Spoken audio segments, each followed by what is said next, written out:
নমস্কার বন্ধুরা, আশা করি সবাই তোমরা ভালোই আছো। মালদা ঘোরার তো জায়গার কোনো শেষ নেই। কাল তোমাদের দেখিয়েছিলাম যে জায়গা, সেখান থেকে বেরিয়ে আমি আরেকটি মালদার ঘোরার জায়গায় তোমাদের নিয়ে এসেছি।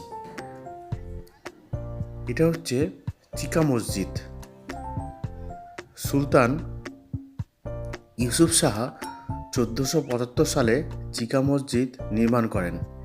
এই নামের উৎপত্তি এই কারণে যে এটি প্রচুর সংখ্যক চিকা বা বাদুড়কে আশ্রয় দিত। এটি একটি একক গম্বুজ বিশিষ্ট ভবন।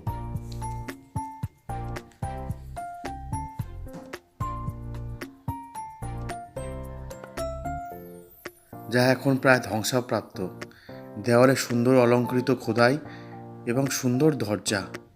পাথরের কাজগুলিতে হিন্দু মূর্তির ছবি এখনও আংশিকভাবে দৃশ্যমান।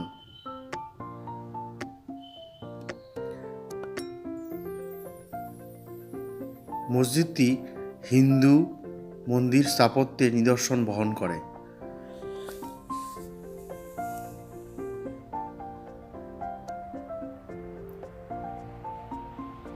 খুব সুন্দর,